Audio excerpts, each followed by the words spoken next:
Ako po si Jose Abinir, kasalukuyang nakatira sa Pasay City. Nasa edad 60 na po. Nakasign sa SM Mega Mall 17 years.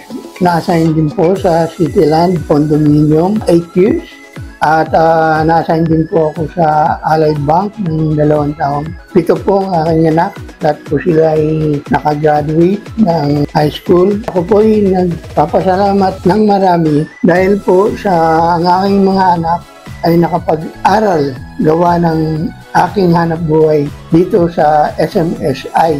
Ako po ay nagpapasalamat ng marami sa ating admin, sa mga staff ng SMSI, lalo na po sa ating pong buting congressman na si Sir Gas Tambunting.